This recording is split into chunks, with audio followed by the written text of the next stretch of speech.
Mullinger's Weekly Ramble.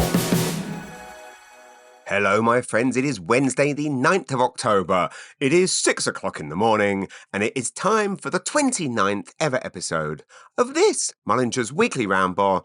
And like I said, I'm recording this on the day that, in theory, you're listening to it. Although I'm aware that I did say that last week, and then that last week's episode obviously didn't land until Monday this week. But that was due to the very sad sickness of the great Reese Waters, the producer of this. I was going to say wonderful podcast. That's not my place to say, is it? To me, it's just podcast. If you want to call it wonderful, you can. And of course, if you want to call it wonderful, you may as well go into Apple Podcasts and click 5 stars and write wonderful in there. Anyway, less than a minute in, I shouldn't be begging you all to do something on my behalf. Just sit back and enjoy, relax, and hopefully let's have a nice, fun hour together. I think, as I've mentioned to you many times before, I really, really love this process, as weird as it sounds, sitting alone at my desk, rambling on at 6 in the morning. But it's extremely cathartic, so thank you for the free therapy, all 7 listeners. And I find it incredibly useful for stand-up. If you don't mind me saying this, I test material on you. Sometimes there's stuff that I ramble about that then, by the words coming out of my mouth, it kind of forms an idea of a bit. So again, there's less than a minute in. There's a suggestion for comedians out there that sometimes I've always said that you cannot. Obviously, you can't learn stand-up and you can't rehearse bits anywhere, but other than being in front of a live audience, but sometimes saying the things out loud when you know they're going to be heard can be helpful. Anyway, so we're gonna Reese Waters has been sick with pneumonia, tragically. So, Reese, I hope you're feeling better, my friend.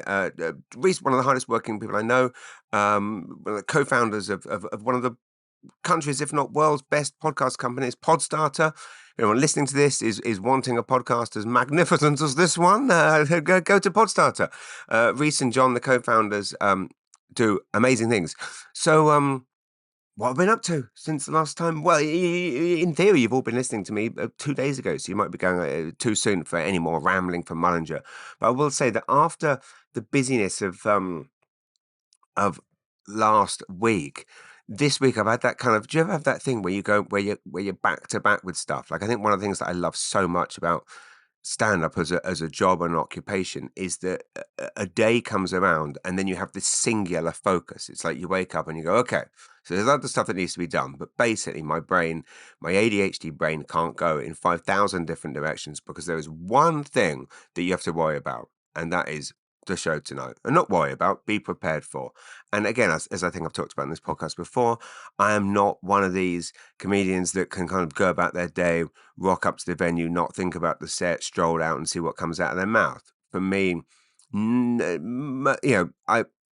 I love doing the job, but nothing about it necessarily comes easy to me still after 2 decades doing it. So I do spend the day preparing. I mean, invariably also, it's that weird thing of performing where in a smaller market, I am constantly, meticulously preparing a set specifically for that show. So last week, for example, I was at Chester Playhouse on Friday night, one of the most gorgeous venues to perform anywhere. Andrew and his team there are just a delight. And I will say that the way that they treat you is almost unlike any other theatre. And it's just little things at my level. The bottom rung, I'm sure the stars get treated very nicely everywhere they go.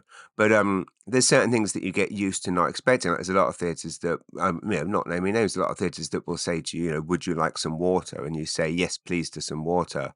And then you get a bill for $50 for the water catering thing. Would you like a coffee? Oh, I'll have a coffee. Yeah, why not? You've had a cup of black coffee. Boom, $50 bill. That happened, surprisingly enough. The Chester Place is one of those places which, I will point out, was already a charming, gorgeous, beautiful theatre. It was renovated. It's been through so much, that place. It burnt down. Obviously, COVID happened, and it's just one. I mean, the community of the village of Chester is just magnificent. Anyway, it's just the people there, the town itself. Chester is one of the most beautiful towns, although strictly speaking, I think it should be called a village, but it is a town. One of the most beautiful places, I think, anywhere in Atlantic Canada. And it's fascinating how many Brits and Americans and Ontarians, don't let this put you off, have gravitated there. Anyway, the theatre is just gorgeous, and they just treat you nice. So it's just, I mean, little things that you would think don't sound like much, but just, you know, in the dressing room, um, there's snacks waiting for me, there's fruit waiting for me, there's water in the fridge. I know prima donna Mullinger wants his own water left in the fridge, wants a banana. What? He's demanding that money. I didn't ask for it, they just did it. And that's the thing that's just so nice. Just little details like that, that, trust me, does not happen everywhere. I mean, and then they filmed the show for you, and give, you know. I got back to my bed and breakfast, the Mecklenburg Inn, beautiful. Thanks to Susie who runs the Mech. It's gorgeous. Reminds me of an old British bed and breakfast. And in Chester Place makes me so jealous. Like little things. I drove back on the after the show on Saturday morning to hot foot it back to get my son to hockey. And oh, it was my son's 14th birthday yesterday, by the way. So happy birthday to Hunter. 14 years old now. My goodness, the time has gone fast. That means it was literally, oh, that's true. So it was 10 years ago. As you know, we've lived here more than just over 10 years. It was 10 years ago yesterday that I did my first Imperial Theatre show after moving here. We moved here March 2014, did some shows. Judith Mackin, amazing St. John entrepreneur, visionary, said, you should book the Imperial Theatre. And I was like, okay, well, I'll book it for next year and try and build up a following. And she was like, F that. No, book it now. Do it now. And I'm like, I'll never fill 800 seats. I've just moved here. Don't know anyone. And she said, oh, it's my birthday around then. I'll help you. So I think the one available date was the 8th of October, which was my son's 4th birthday. 4th or 3rd, whatever. And not in a million years did I think that I would fill this beautiful big theatre 6 months after moving to a new place where I didn't know anyone. And thanks to her help, and thanks to the kind people of St. John, and thanks to, you know, Tony Rickett at at Dunham's Run for putting me up, for putting on shows that summer. I kind of built up this thing. Anyway, so I'm jumping around a bit again. What's my point?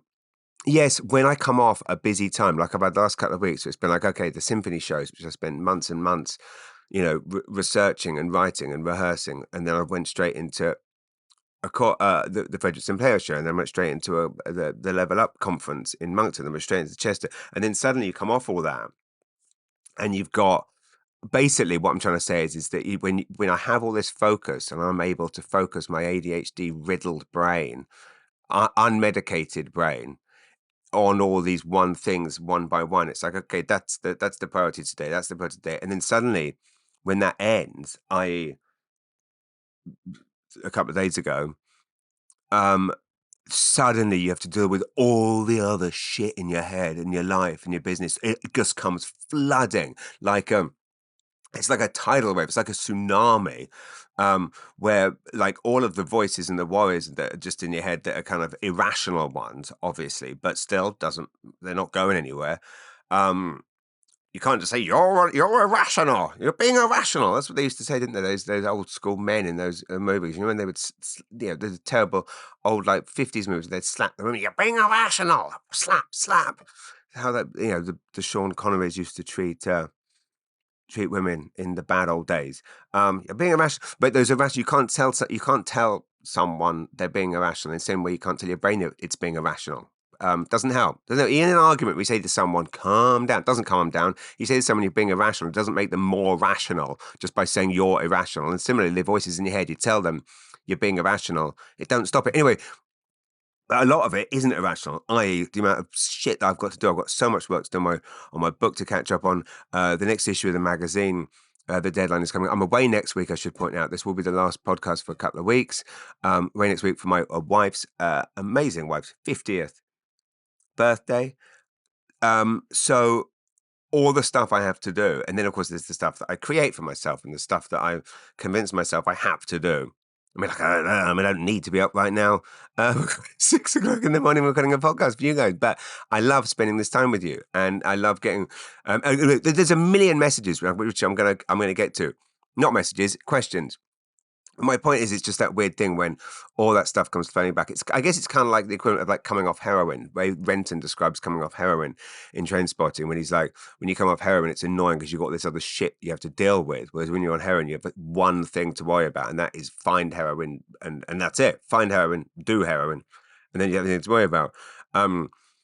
but yeah, it's kind of like that when you've got an ADHD brain, when you're occupied with stuff and you can focus on it. It's why, again, I mean, and during the day, I mean, don't get me wrong, I'm always freaking out on the day of a show. But then when I'm on stage for those 2 hours that night, it's like, okay, literally nothing else. There's nothing else. I'm in this warm cocoon of just, I guess that the 2 hours on stage is kind of like the heroin high. It's like you spend the whole day trying to score the buzz, and then you get on stage and the buzz comes, and then you're wrapped in this warm blanket as the audience laughs for 2 hours, and your brain can't physically, you can't think about anything else. You can't be worrying about, like, am I a good parent? Am I a good husband? Oh my God, where's my life going? What's the point of it all? Why, why does the universe exist? Like, what a torturous existence we have. If someone said that if our lives were created as like a movie, a sci-fi movie, when it's like, this all a powerful being creates this universe and says, I'm going to put all these people on this earth, and they're not going to know why their hands are like where they are, and why their noses are where they are, and their eyes are where they are, and why they have these stupid bushy eyebrows. They're not going to know that, and they're going to have to live on that planet for anywhere between, whatever, they're going to live for up to 100 years. But we're not going to tell them why they're there or what happens when they die. Like, literally, they have no idea what the point of it is. It could be, the 100 years could be everything, and it could be the tiniest fraction, and they're not going to know. And they're going to have to go through life every day not knowing when it's going to end. Torturous. Anyway, how did I get into that? Fucking hell. Yeah, see, me just rambling at 6 o'clock in the morning sounds like someone like tripping on mushrooms at 3 in the morning. So we're going to go to the questions. So anyway, point is, I came off all that. I did get the one of the things that was massively stressing me out was writing the Kingston Peninsula article for the JRNY travel magazine, one of the most beautiful, luxurious, sumptuous travel magazines in the world. Makes Condé Nast Traveler look like a rag, frankly. Gorgeous, just beautiful paper, beautiful photography, and so I took it, I knowing that how many people were going to read it, I wanted to make it the perfect representation of what I love so much about the peninsula. Okay, so we're going to go to the questions, all of which are wonderful. Bradley Monks has asked, since it's getting close to Halloween, what is or was your most ghostly experience? Good question, Bradley. Do I believe in ghosts? I kind of believe. I mean, you didn't ask, do I believe in ghosts? But I mean, I kind of believe. I guess my most ghostly experiences have been at the Algonquin Resort, where you go to that room where the bride died, and you do the ghost tour, and things happen. And I mean, here's the thing: I believe in everything. I believe in. Well, I guess my point is, I don't believe in everything. I don't dismiss anything. Right? I'm not Joe Rogan. But I don't dismiss. Um, Like the other night, my son, my youngest son said that there was someone in his room, and I was like, "Well, no, there's not. Doors are locked. There's no one in your room." And he said the dog saw the person too, and I'm like, "Well, could have been a ghost. Could have been a ghost. Not the most helpful dad thing to say, but." I don't dismiss anything. Like, I'm one of those people that, there's people that go out and go, this is true, this is not true. And you look at these. I mean, obviously, you look at these mediums. There was a medium recently at Harbour Station who came to predict the future, that one day it would be called TD Station rather than Harbour Station, but everyone would still call it Harbour Station. I mean, the thing with these mediums is talk about, they're preying on the vulnerable. But equally, I don't think anything is ridiculous. To answer your question, my most ghostly experience, I guess it would have to be at the Algonquin. I mean, the ghost tour at the Algonquin is a magnificent thing to do. I don't think that but there's things that I do believe. Like, well, I mean, actually, I mean, yeah, rest in peace, and God bless Ken Tobias, the great Ken Tobias, one of the greatest ever Canadian musicians, singer, songwriters, massive hit maker in the 60s, 70s, 80s, tragically passed last week. And a friend of his messaged me to say that she woke up in the middle of the night at the exact time that he had passed the previous week. I believe in things like that. I believe when my granny died, I remember I didn't used to be able to run very fast when doing quad. This is going to sound, I don't know why I'm sharing this, but um, I didn't used to. I wasn't remotely good at athletics as a child, obviously. And I remember having to do cross country running. I could never run fast. And then after my granny passed, ridiculously young, I felt like she was used to tell me that I could do better at things. And then I felt like I always felt like she was pushing me when I was running. And suddenly I became quite fast at cross country running. So I guess that would be it. I don't know if that counts as ghostly. It's not really nice to call my, but yeah, I don't not believe in it. So I haven't had specific go. Send me yours, Bradley Monks and anyone else listening. If it's send me your ghost experiences. So I haven't had one of those like I've seen a ghost type moments, but I don't disbelieve it when I hear of it. John Scove Nielsen, one of the greatest comedians doing the rounds right now. John Scove Nielsen, I believe he has a show coming up. There's a new show starting. Has a great name. I should do my research before these. I believe it's in Fredericton. Look up John Scove Nielsen. It's spelled John Skov hyphen Nielsen. One of the best comedians around. He's headlining a show coming up. He's asked the question: what horror films are your Halloween go-tos? Well, as all of you may know, I'm a huge horror movie fan, so I kind of watch horror movies all year round. I mean, every year on Halloween, obviously you've got to watch the original Halloween. I will say that the remake or the reboot, uh, which we all thought was going to lead to an amazing trilogy and didn't. My favorite Halloween movie is probably actually a Christmas movie, which is Black Christmas, an amazing famously Canadian horror movie, possibly considered, I believe, to be one of the very first slashers. It's like for over 40 years old. I have actually met some of the cast. What was it at a convention called Shock Stock in Toronto. Uh, I have lots of Blu-rays that have been signed by people at these movie conventions. Anyway, it was directed by Bob Clark, who famously directed Porky's as well. So my favorite Halloween go-tos are Halloween, basically anything that relates to a public holiday. Not even a public holiday, a Black Christmas. Um, and another one I love, which again is a Valentine's movie, is My Bloody Valentine, also Canadian, which interestingly features throughout it. It was actually filmed in Cape Breton. I don't know if anyone knows that, Cape Breton, Nova Scotia. And it features a lot of product placement. I don't know if it's product placement or if it's just coincidence. It just happens to be there because they love it. But Moosehead Lager, go and watch My Bloody Valentine. It's full of Moosehead. I'll tell you all about a horror movie that I did watch on last year's Halloween, which was Deathline with Donald Pleasance and Christopher Lee. It was released on Blue Underground as a Blu-ray DVD box set. Blue Underground, of course, is owned by William, aka Bill Lustig, director of the 1980s slasher Maniac. You're getting a real insight into my nerdy side. I'm reeling all this off, by the way, without reading anything, because that is how I roll. Deathline is a real British classic, but also unknown. It's basically it's essentially the undead on the tubes on the London Underground. And Deathline, it was kind of, I can't remember if it was a Video Nasty. I think I talked about Video Nasties the other day, where in the 1980s, Margaret Thatcher, to deflect from everything she was doing, created this scare about horror movies and how literally video shop owners were going to jail for renting out certain movies. Deathline may well have been one of them. Anyway, it's a really, really great horror movie. By the way, William Lustig, founder of Blue Underground DVD label and director of Maniac, I did meet him at a convention about 22 years ago in Welwyn Garden City. It was an all-night movie fest, which interestingly, to things come first full circle, the final movie at midnight after 12 hours of movies was My Bloody Valentine, and it was the first ever public screening in England of My Bloody Valentine uncut, because that's the thing, is after the Video Nasty craze, all the censors started cutting everything, so every movie would come out about 10 minutes short. So it became like a real collector's thing to try and collect the uncut versions, which, as mentioned, I think last week, I would sell pirate copies of. Sometimes you have like when you're at a convention, you might have like a typed list on the table, and someone would just tap the list. They'd go number 34, and you'd pull up number 34, the VHS tape from under the table. You'd give it to them. You put a line through it under the thing. They'd tuck it in their bag. Someone would walk over, looked a bit like a Rosa. That's police. Anyway, Deathline is the other one. But anyway, to support local, I will say Halloween movie to watch, Tales from the Campfire.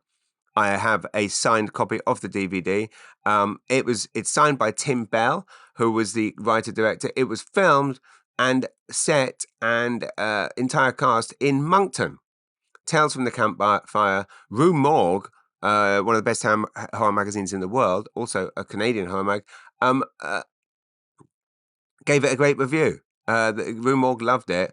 I can't remember where I heard about it, but bought it from Tim Bell, signed by him. So those are my go-tos, and send me yours. PJ Mack has asked British words or sayings that I still use now that I live in Canada and what they mean. Good question, PJ Mack. I do. I've tried to, as I was talking about last week, I've tried to steer away from saying things that confuse people. Although I will use certain lines on stage, like I'll throw in. I think this is a combination of like a Del Boy from Only Fools and Horses. Only Fools and Horses is the greatest British sitcom of all time, uh, and definitely worth the watch. One of the funniest shows ever. Like My Father-in-Law and it's the most inherently British show, but anyone around the world can get it. And no, it's not. Not. I don't know how British Bounce Boys has become so big in Canada. Only Fools and Horses, hilarious. But this is a bit of Del Boy. But I'll say this: well, bish bash bosh, sweet as a nut, lovely jubbly. That means I don't even know what it means. It just means a nice one. I did last year when I was doing my Federation show. I did actually ask my friend Greg, who is a Greg Parker, a wonderful, wonderful British gentleman who, with his wife Alex, moved to Fredericton for better, different quality of life. Didn't have a connection to here. Amazing story. They're very good friends with the amazing Krista and Andy Han. Krista is, of course, one of the most senior people at Grant Thornton. Huge supporter of the arts, huge supporter of Atlantic Ballet, and just all-round hero and legend. And I can't believe it when I first met Greg and Alex, just two people that fell in love with New Brunswick, moved here, gorgeous children. Greg actually, and again, lived by that mantra of if something doesn't exist that you want to exist, create it. Greg missed this thing called Park Run in England, where people would congregate in parks and do like a 5K run every Saturday morning. And he brought it to Fredericton, and just wonderful. But anyway, Greg and I were discussing, because as you know, I mean, in my act, I have jokes about words that are different, like the fact that pants in England mean underpants, and here they mean trousers, and quiff means tuft of hair in England, and here it means so there's all these different things, but one okay, I'm going to read out a list of words that Greg misses, and you can tell me which ones these you know. So here we go. Well, pissed is a funny one because in England, pissed means drunk. Like what you hear say when you say, "Hey, I got loaded." I'm not good at accents. When you say "I got loaded" in Canada, in England it's pissed, but obviously pissed in Canada or North America means annoyed. So it doesn't really line up. It's like, my wife. See, in English you'd say my wife is pissed off because I got pissed, but here you'd say my wife is pissed because I got loaded. So yeah, it's very confusing. So like, when I moved it, people would be like, "Oh, my wife's pissed." I'd be like, "Oh, that's good." No, it's terrible. She's mad at me. Oh, what? Like pissed means it was very confusing. So yeah, I've had to stop using that because basically, if I got pissed last night. Oh no, what happened? No, it's great. I got pissed last night. So the other one is daft cow. That's one of those old school misogynistic ones, which has now become almost daft cow. It's what men used to say to women. Not very nice. But now it's almost become an ironic. Oh, you daft cow, daft cow. Burke, pillock, woolly, bollocks, bellend, nonce, knob jockey. He's as useful as a chocolate teapot. Plonker, plank, slice. Slice is a good one. Danny Dyer taught me that one. So he's a slice. I used to think it was a filthy word, actually. He's a slice. I used to think it was a word for it was like a replacement for the C word. Actually, it means he's a slice. He's not all there. He's a slice of cake. He's not the full piece. He's a slice. He's a slice. He's not all there. Git, piss artist is another one, which means it's not an abstract artist that makes yellow drawings. Piss artist again is a drunk. Dipstick, melt. You melt. I don't even know where melt came from. Not like a tuna melt. Like you melt slag, mug, trollop, dildo. Why's dildo on the list? Well, I guess dildo isn't in. Actually, Elizabeth Kirk, wonderful Elizabeth Kirk, amazing artist, entrepreneur. Um, um, Elizabeth Cook sent me something. She owned owner of Handworks Gallery uptown, beautiful handworks, and also a wonderful and amazing artist in her own right. She sent me something the other day, which I'm going to try and find here. British insults are so funny. Literally, you just stick the word "you absolute" in front of any noun, and you have yourself a top tier British insult. Ask any British person, and they'll confirm this. Elizabeth said, "Is this true?" And it is true. You can say any word, like think of a word like uh, "you absolute." You can put anything in there. You absolute teapot. You absolute mug. You absolute carpet. You absolute pen. No, that doesn't really work. You absolute window. You can always come up with a reason. You window. Why? I can see right through ya. You absolute lampshade. I'm just looking around my desk. You absolute dildo. No, there's not a dildo on my desk. Well, it's in me. No, it's not. Sorry, that's a bit rude for. It's 6:40. Shit, have I been talking this long? I'm just looking on my desk. You absolute hard drive. That works. You absolute paperclip. You absolute USB. You absolute tape recorder. You absolute Robin Hood book. You absolute Alan. Alan Hollinghurst has a new book up, by the way, my favourite author. I have his book here, Our Evenings. I will say thank you very much to Indigo for, I think, putting it out a couple of days early, because I don't think it actually was supposed to come out till yesterday. I managed to pick it up. Anyway, Alan Hollinghurst, greatest British author, living author, I truly believe.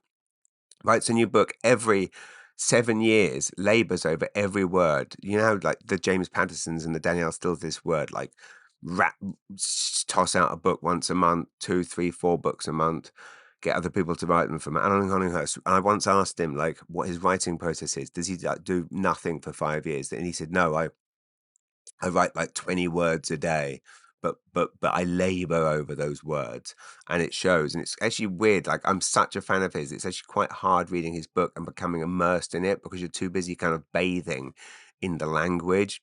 Like each sentence is like sex. It's just this kind of transformative, um, just gorgeous. Like Alan Hollinghurst. If you're interested, I met him actually after he won the Booker Prize for The Line of Beauty, which is his masterpiece. Although many are saying Our Evenings, the new one, is even better. The Guardian newspaper said it's the best one ever. So I picked this up. When did I pick it up? Saturday. I'm about halfway through it. It is magnificent. And I only stopped reading it to watch the UFC on Saturday night, which was great. Which anyway, okay, I'll go back to rambling. Okay, what words? So these words, but it's absolutely true. The other one was the phrase here when you go, oh, he was so late, I blew him off. And it's and in England, it's like, really? Someone was late and you gave him a blowjob? Why'd you do that? Like, he was so like, I blew him off isn't a phrase in England. Because I blew him off. Well, it is a phrase, but it means to suck someone off. So it's weird that here you're like, oh yeah, no. Did you see Dave last week? No, he was late, so I blew him off. What? As a punishment for being late, you sucked you sucked him off? Why did you do that? What on earth? Imagine that. Imagine how late everyone would be. If that was the case, imagine like the pile of discarded watches that would exist. That there would be um no use. Every alarm clock just piling up in the streets. Like, if suddenly that was the thing, if you're late, you get a blowjob. So or there'd be like a watch amnesty. Alarm clocks would be being burned. Clocks would cease to exist. Men would just never turn up for anything, or they would turn up just to collect their reward at the end. Oh my god, I'm halfway through it. I've literally got another. Fanny pack's another one. What you call a fanny pack in England is a bum bag, partly because a fanny, I know, here in North America is a bottom. In England, it's a vagina. I mean, who decided to? What? It's very confusing. So yeah, what you call a bum bag. You know, in Friends, when Jennifer Aniston says, "I believe in," she's like, "Oh, he touched my fanny." In England, you're like, we were watching that, going, "Oh, that's a bit much, isn't it? It's a family show, touching the vag." And then, but of course, she meant bottom. The other one was the phrase that you use here in Canada for holding two drinks. You call it double fisting. in England, double fisting is something else entirely. It's sometimes two drinks that can lead to it, but it's a different thing. Well, I'm sure you could Google it, but don't use your work laptop. Panties is another one that's funny. The word panties is in England like a pervy word, like only like a dirty old perv. Is a perv a word here? A dirty old perv would use the word panties. I collect panties. I like where's your panty drawer. It would be the thing. I'm far too good at that voice, aren't I? Whereas here, panties is what you call ladies' underwear, I believe. So I hope that answers the question. So, but yes, I there's a lot of phrases that I do still use that I try and get ledge. He's a ledge, mate. It means legend. The one that I can't stop using, which I should, is geezer. In England, geezer just means like mate, man. So like but whereas I know in here in North America it means old man. So quite often I'll be like, "Oi!" In a show, I'll say to someone, "What did that geezer say?" And then suddenly this kind of older gentleman, but not that old, will be hugely offended that I've called him an old man. Anyway, PJ Mac, thanks. That's a great question, and I hope that answers your question. Mike Gardner has asked, "You seem like a very city boy." Thank you very much. I don't know if it's a compliment or not. It's not, as far as my father-in-law is concerned. It's not. Sorry, I need to burp quickly. One sec. Let's go over here. Pardon me. Sorry. Um, what's the most manly, woodsy skill that you've learned since coming here? And the mandatory things like shoveling snow or putting Christmas tree lights up don't count. Well, lucky for you, Mike, I'm such a unmanly man. I can't put. I can't put Christmas tree lights out.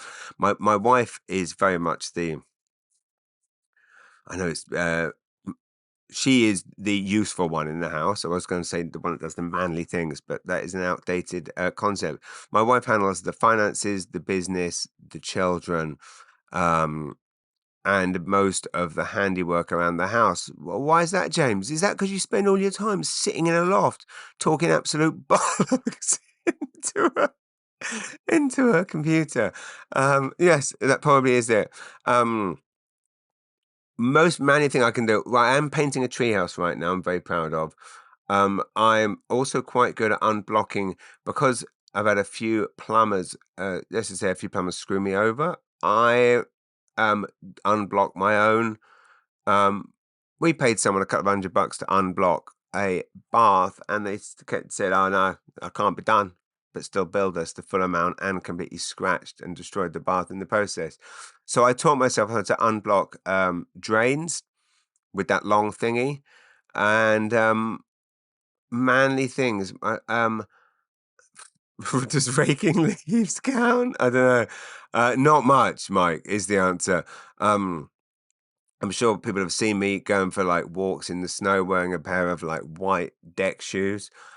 10 years here, I haven't, like, I'm not much of a man, is the thing. I'm not much of a, well, I say I'm not much of a woman. I'm good at ironing and I give a good blowjob. So yeah, maybe I am. Who knows? Not that that's all. Sorry, that is not to imply that that is all women are good for. Women can do other things as well. Like, no, I'm joking. You get what I'm saying. I'm playing with stereotypes. And why am I explaining? If you've come this far, I think you get me. Angie Robinson, maple syrup or butter flavored syrup, and plain walnut or raisin butter tarts. Good question, Angie. I have to say maple syrup all the way, but I'm not going to say no to butter flavored. I mean, plain walnut or raisin butter tarts. I don't. I always think I don't like raisin butter tarts because the raisins, but then when you have them, they come anything sweet. Gotta tell you, I had some beautiful Cinnabons the other day from at my dear friend Nikki Payne's house. I was there with Mandolin Donovan on Saturday, and if you're listening, Nikki, God bless you, love you, thinking of you always, and here for you, and good luck this week filming Revival. There is, I think you may have heard about this. There's a big, massive, like NBC sci-fi. For the channel sci-fi series being filmed here in St. John called Revival. Massive, massive American show being filmed in St. John. It's set somewhere in America with big name cast and amazing Nikki Payne's in it. It's absolutely amazing. Anyway, I had some Cinnabons that were Mrs. Dunster's Cinnabons, cinnamon buns. Can you say they're Cinnabons if Saul Goodman doesn't manage the store? Little reference there. Some people will, I'm sure most of you will get. It's a Better Call Saul reference. I just love sweet things, and but now I'm 40. Julie, how old are we? Oh, by the way, Julie, I will be in this week. I have a book for you. I have your senior management book, Julie. It's not a help. Not a. Julie knows all about senior management. She's been managing a team of people for a couple of decades. Is it, Julie? No, it's a book called Senior Management about Martha Vowles, who used to be a elocution teacher, which is hilarious that her surname is Vowles. And she wrote this wonderful book about caring for her parents. It won the Best Non-Fiction Book Award at the New Brunswick Book Awards, which, contrary to what my son says, does mean something. Although he keeps putting me down about the fact that I'm so proud of the fact that I won that the following year. That's it's me bringing that up a humble brag. I think it is. Anyway, I have that, but and Julie knows Martha from back in the day, and so I'll bring the book in for you, Julie. Anyway, I'll bring it this week. Where are we? Angie Robinson. I like all sweet things, but because I'm getting old, I can't eat much sweet stuff anymore. So, I just after it was my son's birthday yesterday. We got him the old classic Dairy Queen pizza slice cake. It's like the Dairy Queen cake, but best cake in the world. I have to say, I think might be the Cochrane's gluten-free carrot cake. Although I will say, I've got to look this up. My wife's friend Stephanie got her the most amazing cake, which if you want to see it, go to Cakes and Cocktails YSJ Instagram page, Cakes and Cocktails YSJ, and look at it's currently the main post, the Chanel number 50 cake. Oh my goodness, it is like that Netflix show, Is It Cake? It could be on that. It's like what absolutely phenomenal. Have a look at that. Okay, so I hope that was your question. David Ford, are French girls easy? So one I don't know if you mean, I'm assuming you mean, European French. Um, I don't. It's a very difficult question to answer. I went on a French exchange once when I must have been quite young. 11? No. No, I know. It must have been about 14 because I remember it was the year that Passenger 57 came out, the Wesley Snipes movie, because I went to see it. And I did have a So no, I mean, no girls are easy. Is the party line that I'm sticking to as a women's studies graduate, and proud feminist. No such thing as no girls are easy unless they want to be, in which case they're allowed to be. Because I'm not going to slut shame. Um, uh, I had a. I think. I mean, it's funny, but your brain just forgets stuff. My abiding memory of that French exchange, in addition to I remember there was a German exchange at my school once, and there was a German girl who I fell in love with, as you do when you're that age, you fall in love with everyone. And everyone said, "Oh," it was my first realization of just the absurdity of men's, sexism essentially. Where I started spending a lot of time with this German girl that was at my school, and we were spending every moment together. And I started falling in love with her, start dreaming about getting married, blah blah blah, having kids, ridiculous stuff as you do when you're in your mid-teens. And all my friends were like, "Oh no, you can't date a German girl; they have hairy armpits." And interestingly, it did turn out she did have hairy armpits. But of course, why would I care about that? So it was my first realization of wow, this is an absurd, the absurdity of the way that men talk. Anyway, to answer your question, no, I don't believe they are. But I don't know if you mean French, like French Europe or French here. But anyway, my abiding memory of that French exchange was this a very weird thing where I was staying in this cottage, kind of in the countryside, almost like rural, very rural. Like you see those houses like when you drive between Hampton, Sussex, there's these houses that are just dotted in the middle of nowhere. It's like that, just with billowing fields around. And I remember thinking, how weird or how amazing it was. This family was such a perfect family. It was like they did the parents didn't argue. There was no arguing, and they all sat around the breakfast table and lunch and dinner, and we went and did activities. Went to the swimming pool, went to see Passenger 57, and the couple never argued. And I was like, wow, is this what normal families are like? There's no arguing. And then on like my last day, I was having sitting around this breakfast table with the mum, who I guess I don't know, probably younger than I am now. But at the time seemed old, obviously, which was probably like, I don't know, early 40s. And I can't remember what it was, but I said something about how what a perfect family, and she was like, "Oh, no, no, no. We're actually in the middle of a very nasty divorce." And it was only then that I realized, in a moment of like sheer M. Night Shyamalan, I don't know how to pronounce his name, but it was like a Sixth Sense style, like life twist. Well, I suddenly looked back on the past 2 weeks that I've been staying with them, and I realized that the man and the woman, the mum and the dad, hadn't actually spoken a single word to each other. So that was why they hadn't argued, because they just weren't speaking. And I hadn't noticed it, just like you don't notice in that Sixth Sense twist, which also doesn't actually add that twist doesn't add up when you rewatch the movie now. But you know, at the end, you go, "Oh, that's right. No one else has spoken to this. This, you know, the I haven't ruined the twist. It's fucking 20 years ago. So if you haven't seen the Sixth Sense yet, you're not gonna. Or maybe I'm helping, and you are gonna watch it now. But point is, the twist is Bruce. Don't stop listening if you don't want to know. Bruce Willis, just mute it for 10 seconds. Bruce Willis is a ghost, and the kid can see him, and no one. He's dead. People. Okay, you can put the sound back up now. It was just one of those dawn, and you realize in the movie, oh, that's right, no one else has spoken to him, but the kid. It was kind of like that. I'm like, oh, that's right, they actually haven't spoken, but I hadn't noticed that. All I noticed was the fact they weren't arguing. So then I kind of went back home thinking, well, actually, maybe it's a good thing that we're all screaming and shouting at each other all the time, because it's the sign of a happy family. And sure enough, you know, my parents still argue, and they're still together. So anyway, um. Brenda Godin Kotsabaskis, I can only assume must be related to the great Josh Kotsabaskis, and indeed the equally great Dino Kotsabaskis.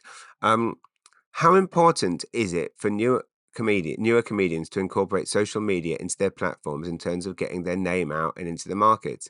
Unfortunately, weirdly, now quite important. Like, I mean, I use social media obviously quite a lot. Equally, I don't believe that anyone needs to be on it. My wife is not on it at all, not on anything.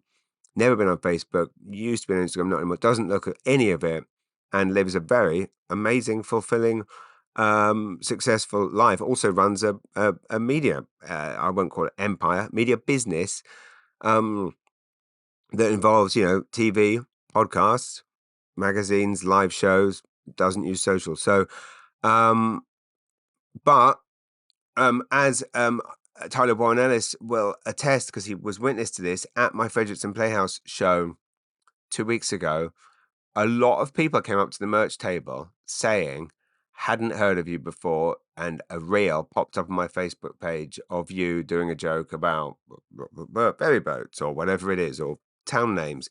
And sure enough, I mean, like that video of me, the joke of the town names thing that I put on TikTok or Instagram, I think it has it has over 500,000 views. I mean, so that can't be doing nothing. I suspect it's possibly going to help me in other markets too.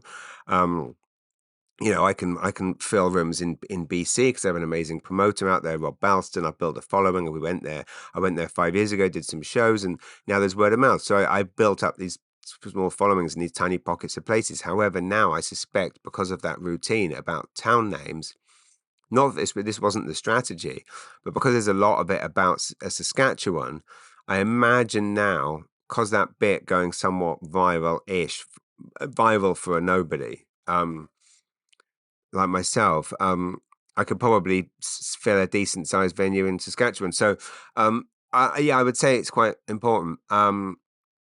It definitely helps. You know, find short bits, get them out there, and crucially hire someone that knows what they're doing. Tyler Warren Ellis, you know, he's not cheap, but he's also not expensive. It's well worth the investment. He knows how to shoot TikTok or you know, vertical. And follow someone that's pacing around a lot, like myself. So yeah, I will say that with my final show. These are great questions, by the way, everyone. Thank you so much. My final show of my 20s, well, my final East Coast show is this month, Friday the 25th of October, Capitol Theatre in Moncton. Big surprises. There's only a few balcony seats left. I will say it's worth the, if I say so myself, it's worth making the trip if you haven't seen this show yet. There is more to this show than meets the eye. Okay, I'm going to keep this one last. There's 15 minutes left. I'm going to race through. I mentioned the UFC on Saturday night.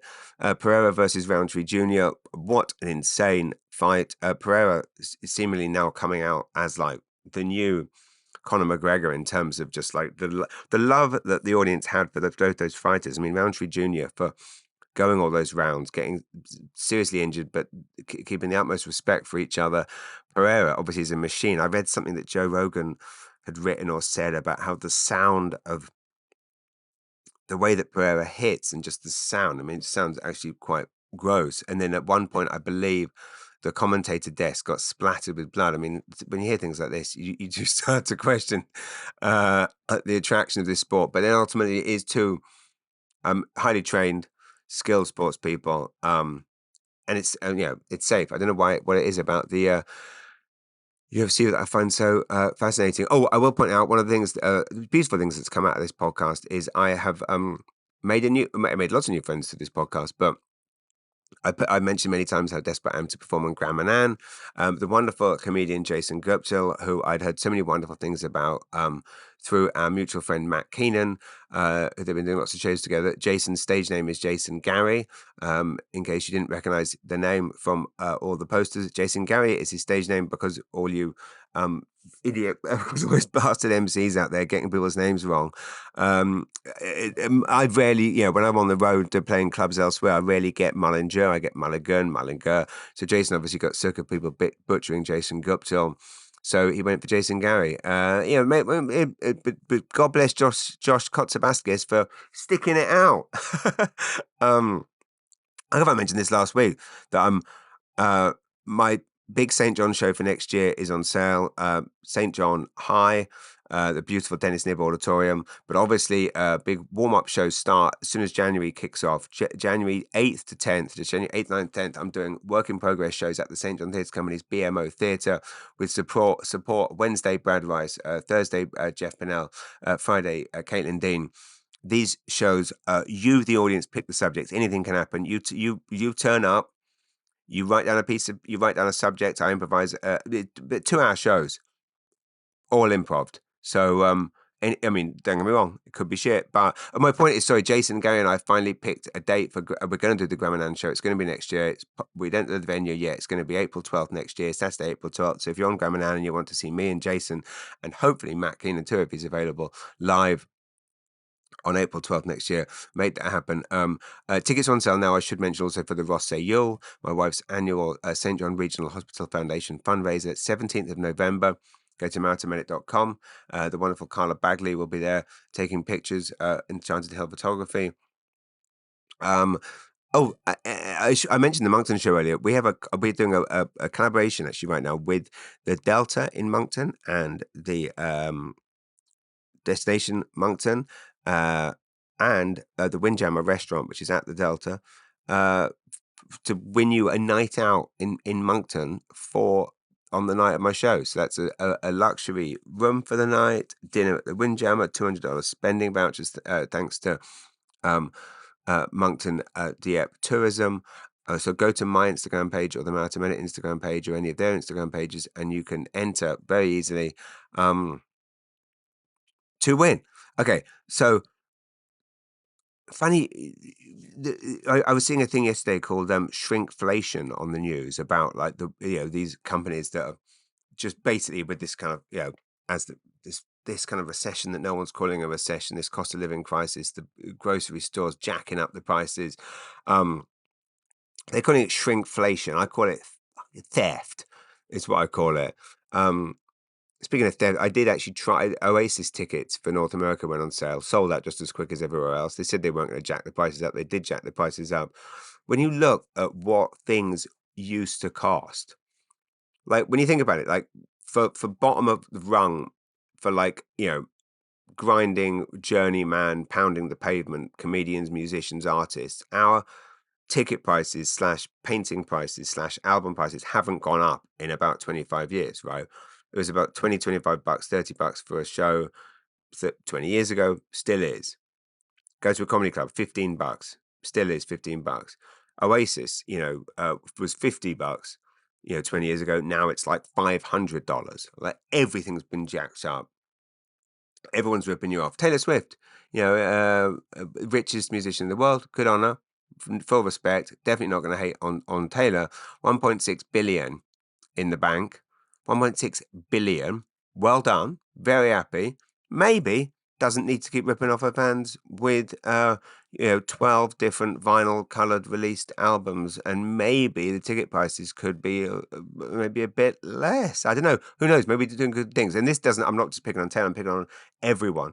Everyone who has, tend to, I mean, again, even okay. I'll go Seinfeld. Maybe the ticket prices could be 20 bucks now that you've got $1 billion in the bank. Maybe you don't need to be charging $100, $200, $300. I don't get it. I don't get, and we're all just accepting it. And then, so what they call in grocery stores shrinkflation, where that's where the grocery stores are and companies are shrinking the sizes of things and not telling us. I don't call it, I call it theft, out and out robbery, theft. It's funny how when you're in, when you're in Costco, and you really do have to be careful now where you're shopping. I mean, now essentially the way I shop is I go to all the stores and I just buy what's on special.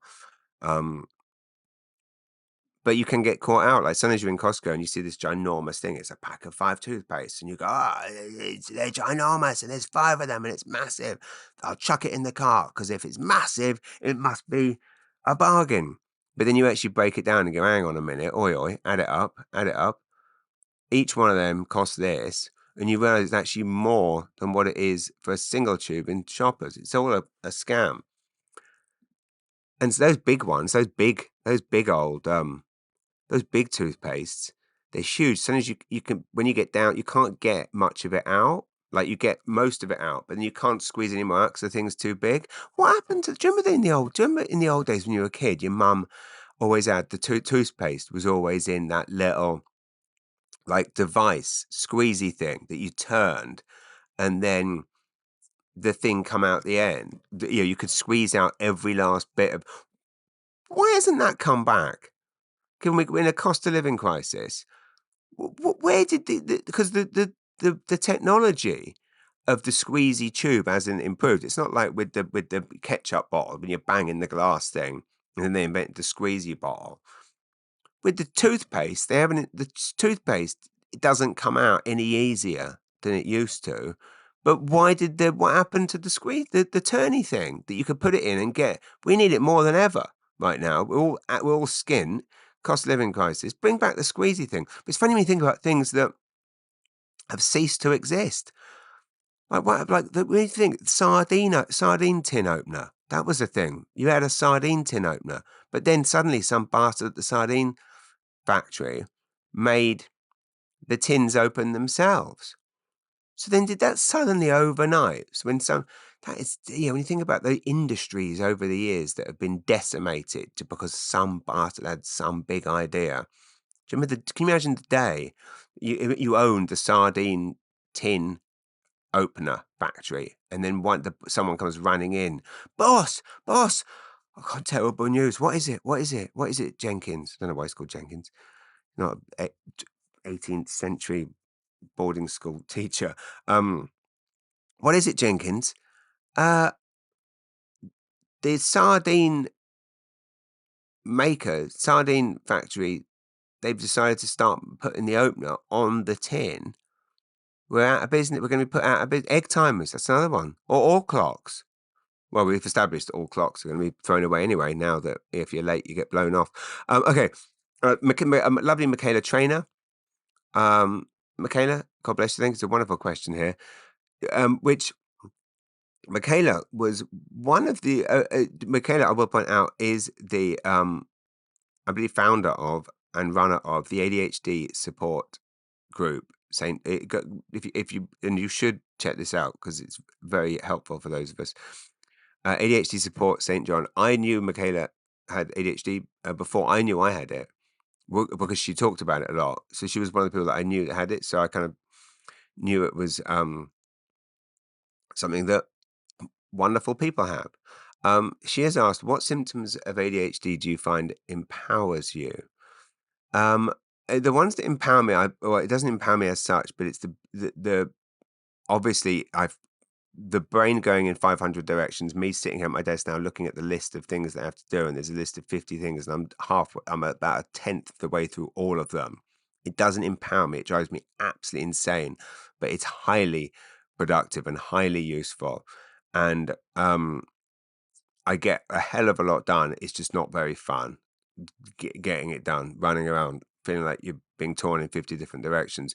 But it does empower me, and it does possibly make me good at what I do. And again, likewise with my ADHD brain, it helps with the stand up. So I feel like that empowers me. And to answer your other question, what of your symptoms do you find have a negative impact, if any? Same. Like I often need a rest from my brain, and desperately wanted the rest from my brain, and I don't get one, and that can be negative, but you find ways to cope with it. Which I guess on that point, oh, Sherry Brown has a wonderful question. Sherry, what amazing Sherry, amazing photographer, entrepreneur, mother, community leader. Love you, Sherry. She was one of the very first people I met actually when I moved here 10 years ago. Anyway, Sherry, what was one of the biggest lessons you took away from a challenge when you didn't see them as a lesson in that moment? What did it teach you or prepare you for this moment now? Getting deep, I know. Okay, there's probably lots of these. Um, I guess lessons, I guess I mean in lessons and challenges as a child. This isn't going to sound very cool or hard, especially not for a UFC fan.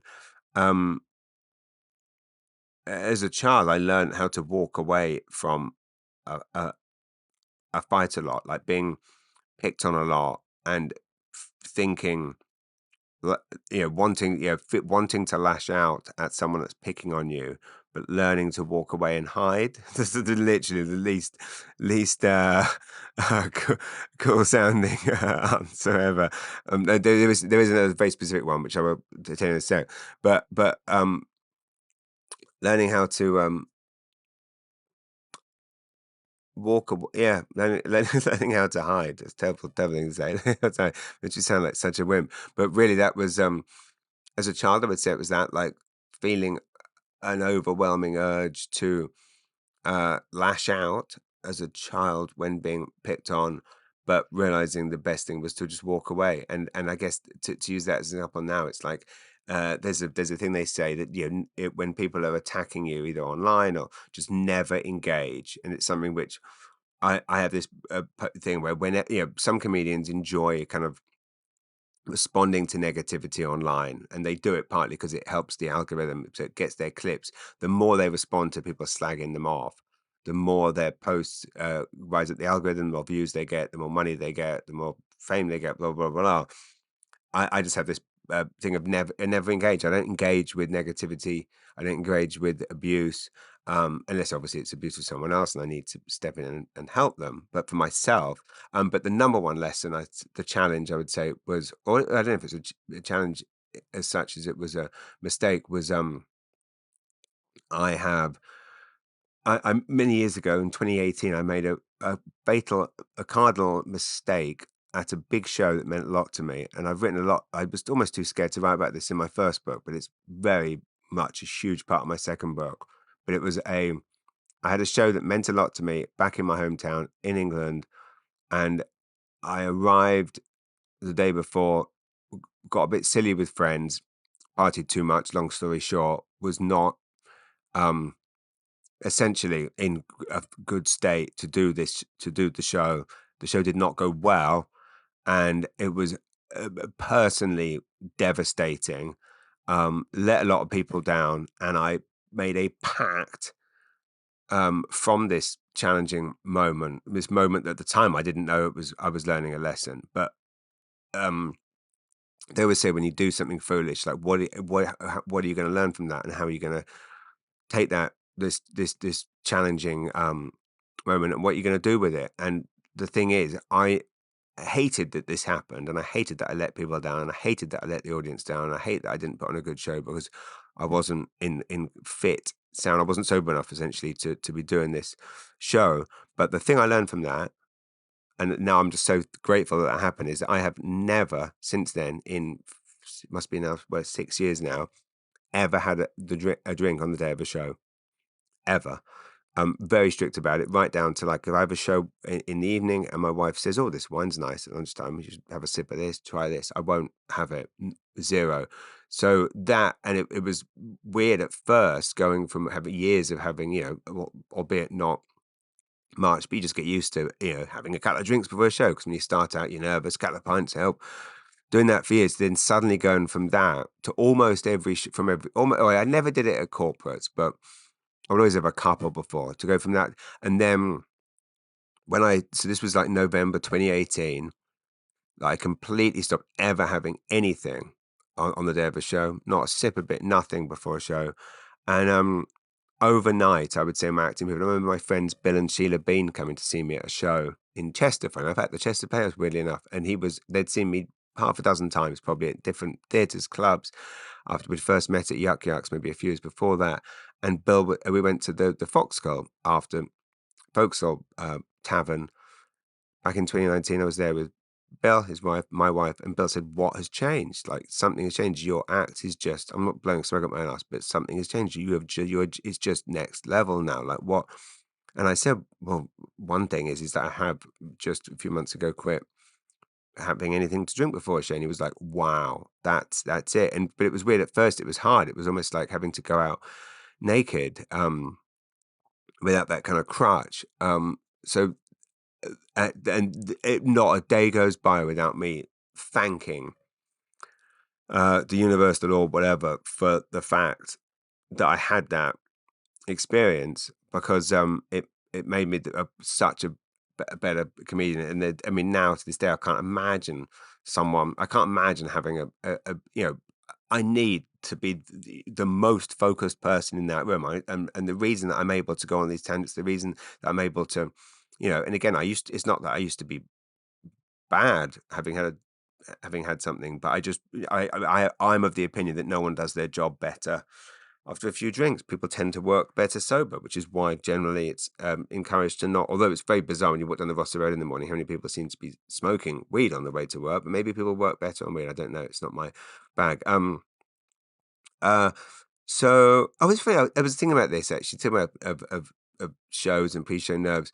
I was swimming at the YMCA a couple of days ago, and the Ramones song came on, the famous Ramones song that plays at the beginning of every Yuck Yucks. And it's funny how you can associate a song with something so intrinsically. Like, no comedian in the world can hear the Ramones song that plays basically at the beginning of every single Yuck Yucks club, um, uh, without basically feeling like the fear of God. Like it's just like this kind of absolute. You're immediately transported to standing in 100 dressing rooms or wings or back of clubs. You hear that song, you're like, "Oh my God, here we go, we've got to do this." And I guess this is the kind of thing that I still get now. Like, even that there's a moments they say that the thing that changes as you do comedy for many years is, you start off, you book a gig and it's like a month away and you dread it for a month, every waking moment, panicking, worrying about it. And then as you do comedy for longer, it becomes like just a few days before you worry about it, and it's just the day of. And then now it's kind of just right before, and basically pretty much before I walk out every show, I prepare meticulously, as I say. I'm, stone cold sober. I'm completely prepared. I've spent days mapping out the set. I've worked out every detail. And then right before I'm walking out, and as you say, when the opening act is out there, I'm basically sat there looking in the dressing room, or pacing the dressing room, thinking this is all a load of shit. I don't know what I'm doing. I'm a fraud. I'm a fake. And then you go out and you get the first laugh and hope everything's okay. But it's funny how that Ramones song, there isn't a comedian that has worked in Canada that hears that song without being taken to that moment of nerves. Okay, well, I hope that was. I think I've answered all of your questions. I will say some. I'll quickly tell you some things that I've watched this week in case anyone's interested. Watched the show on Prime called Babes, a movie called Babes. Very good, very funny. Two amazing lead actresses. It's written directed by Pamela Adlon, who played Louis C.K.'s girlfriend in, I know, problematic, in Louis. She's also in other stuff, obviously. Pamela Adlon is amazing, and it's just a brilliant, one of those brilliant movies that looks like one of these stupid, oh, a woman has a baby, isn't it hilarious? Comedies. It's actually very edgy, very funny, very clever, very real. Thanks to everyone that came out to Chester Playhouse, like I say. Oh, I think I started saying this, I didn't finish saying it, that we got very jealous on Sunday because we saw the Chester Playhouse had this special afternoon where they were showing the movies I hadn't actually heard of before called Widow Clicquot, which is about the amazing woman who founded, or basically kind of created Veuve Clicquot Champagne. And the wonderful people, Andrew and his amazing people at the Chester Playhouse, decided to put on an event to show the movie, and with the ticket comes a glass of Veuve Clicquot champagne. I just thought, how nice is that? Sunday afternoon, glass of champagne in the Chester Playhouse.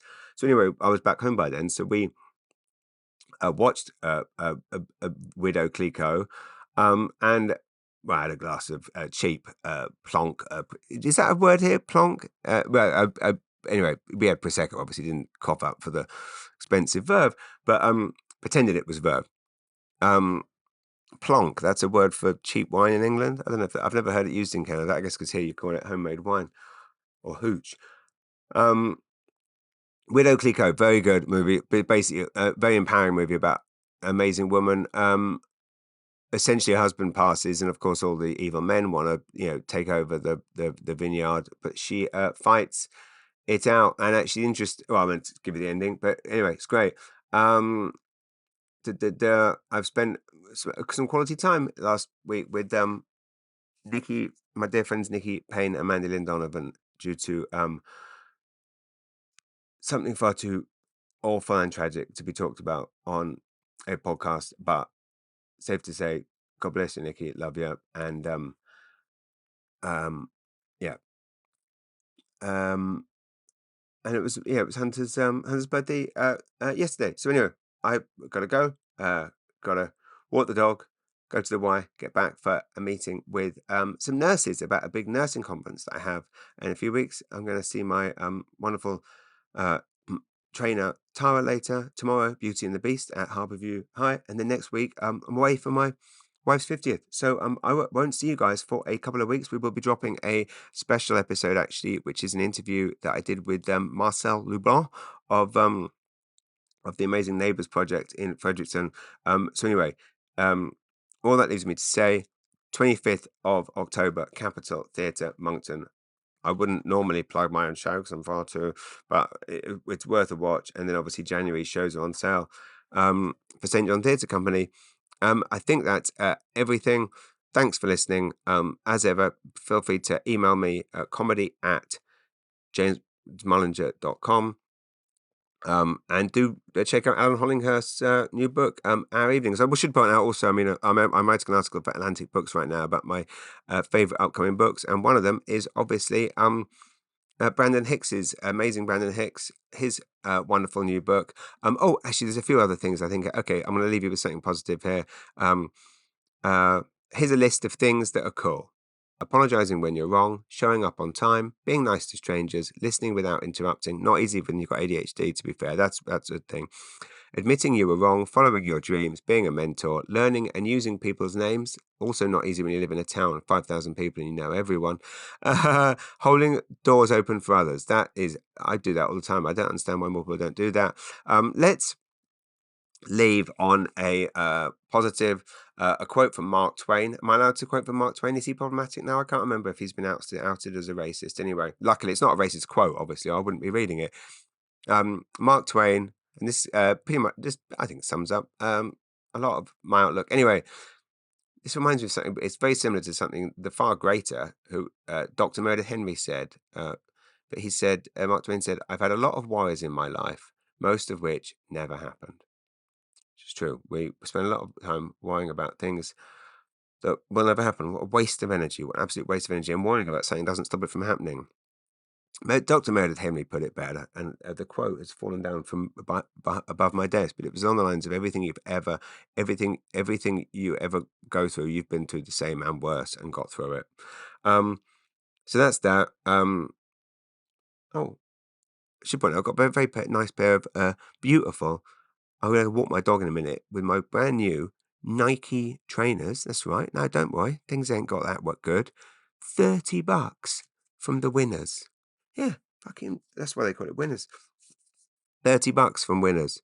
Beautiful. Anyway, so if you're size 9, 10 or 11 or 10 and a half, go to Winners.